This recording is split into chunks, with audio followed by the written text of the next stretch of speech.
This is the first video for week 9, part 1. We are going to look at limits of functions, but first we'll recall that if C is a real number and delta is a constant bigger than 0, then we define the delta neighborhood of the point C, denoted by V delta C, to be simply the open interval from C minus delta up to C plus delta. That's what we mean by the delta neighborhood of the point C. For example, if you look at this point 4 here, then if I need the delta neighborhood of this point 4, it will be this interval here from this point, that point, where this point is 4 plus delta, okay? And this point here will be 4 minus delta. 4 minus delta. In other words, the distance from here to here, the distance from there to there is delta, okay? And the distance from here to here is also delta, all right? Where delta is any constant bigger than 0. So this interval here is what we will call the delta neighborhood of 4. In this case, we take our C to be 4. So our first definition is the following. If you have a subset A of R and a real number C, then we say that that real number C is a cluster point of A, okay? If the following happens, you take your subset A and remove the point C, right? And then you take the intersection of what is left with the delta neighborhood of C, okay? You do that for any delta bigger than 0, and then the intersection will be non-empty. It will have at least one point. So if C has that property, then we say that C is a cluster point of a set A. Let me say that again. Let me emphasize first of all that the point C may, or this point C may or may not lie in A. But if the point C lies in A, then you take it away from A, and then you take what is left, you intersect it with the delta neighborhood of C. And if C is a cluster point, then that intersection will be non-empty. So we said that C is a cluster point if this intersection here is non-empty for every delta bigger than 0. All right, so let me give you an example to illustrate this concept. Supposing I take my A to be the interval from 0 to 1, excluding 1 and including 0. I've indicated it here. That is my point A. Now, the point C equal to 1 and the point C equal to 0 are cluster points of A. The point C equal to 0 lies inside A, but the point C equal to 1 lies outside A. Now, let's see why these 2 points are cluster points of A. Now, take the point 1 here, for example, and take any epsilon neighborhood around the point 1. That neighborhood will always contain a point of A, different from 1. If you look at the point 0 here, take any neighborhood around the point 0. Take any neighborhood you want. That neighborhood will always contain a point of A, different from 0. So both 0 and 1 are cluster points of A. Now, if we look at the point 2, now it is possible that I can get an epsilon neighborhood around 2 which does not contain any point of A at all. So I can get a neighborhood around 2 here, okay, which does not intersect any point, which does not intersect A. So the point 2 is not a cluster point of this set A. Let's consider the following theorem.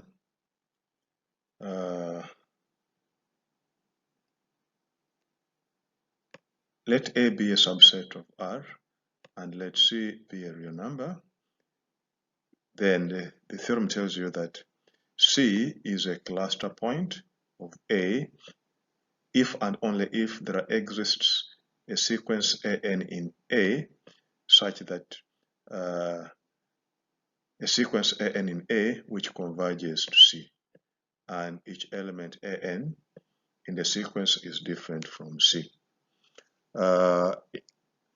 In other words, the theorem is saying that if C is a cluster point of A, then there is a sequence AN in A with each term AN different from C, and this sequence converges to C. On the other hand, if there's a sequence AN in A which converges to C with each term of the sequence different from C, then C must be a cluster point of A. So let's go through this proof. So first of all, let's assume that a real number C is a cluster point of a set A, right? Then we want to show that there must be a sequence AN which lies in A with each term different from C, and that the sequence converges to C. So let N be any real number, and then consider the 1 over N epsilon neighborhood of C. That is simply the interval from C minus 1 over N to C plus 1 over N, right? So since C is a cluster point of A, then this interval contains at least one point AN in A, which is different from C, because C is a cluster point of A. So if you take any neighborhood of C, that neighborhood will contain at least one point of A which is different from C, and we are calling that point AN. Okay. Now, since AN lies in the interval C minus 1 over N to C plus 1 over N, then the distance between AN and C must be less than 1 over N. The distance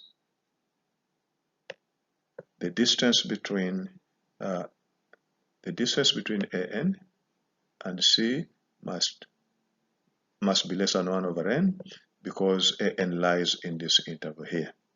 Okay. Now, let epsilon bigger than 0 be given. We know that the limit of 1 over N as N goes to infinity is equal to 0. And so from this we conclude that there exists a natural number, call it N epsilon, such that the distance between 1 over N and 0 is less than epsilon.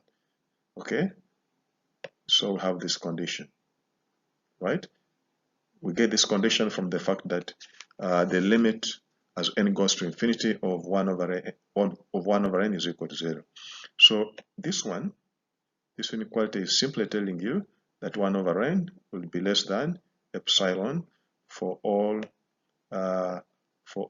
N bigger or equal to N epsilon. Therefore, if N is bigger or equal to N epsilon, then the distance between AN and C will be less than 1 over N. Okay, but 1 over N is less than epsilon. All right, let me say that again.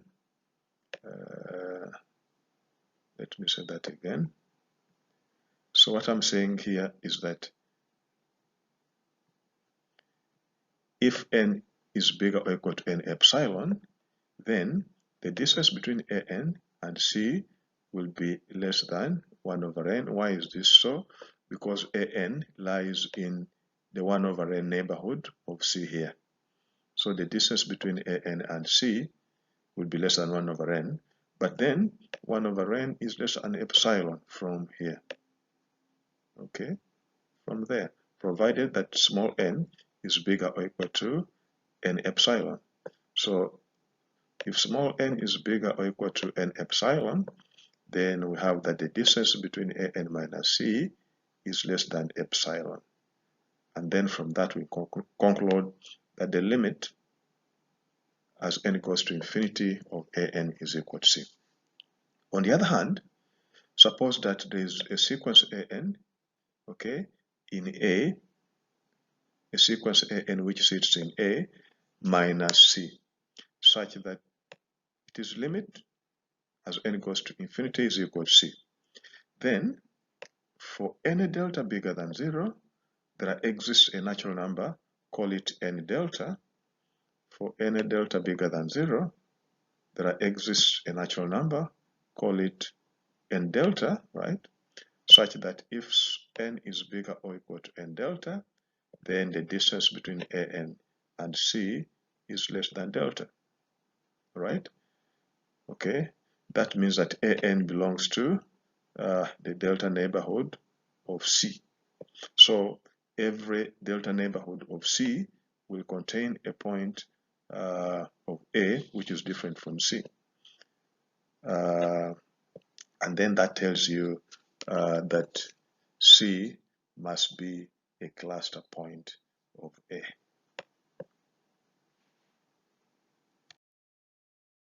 So that tells you that C must be a cluster point of A because every neighborhood of C intersected with A minus C will contain at least one point. Okay. In particular, it will contain all points an in A for which n is bigger or equal to n delta, so it is non-empty. So C is a cluster point of A. The next definition is to do with the limit of a function at a point. So let's begin with a subset A of R and then a real number R, which is a cluster point of A.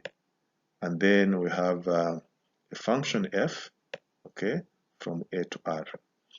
Now, a real number L, okay, is said to be a limit, okay, of our function f at point C. If for every epsilon bigger than 0, there exists a delta bigger than 0, right? Such that if x is in A and the distance between x and C is less than delta, then the distance between f of x and L is less than epsilon. For this inequality here,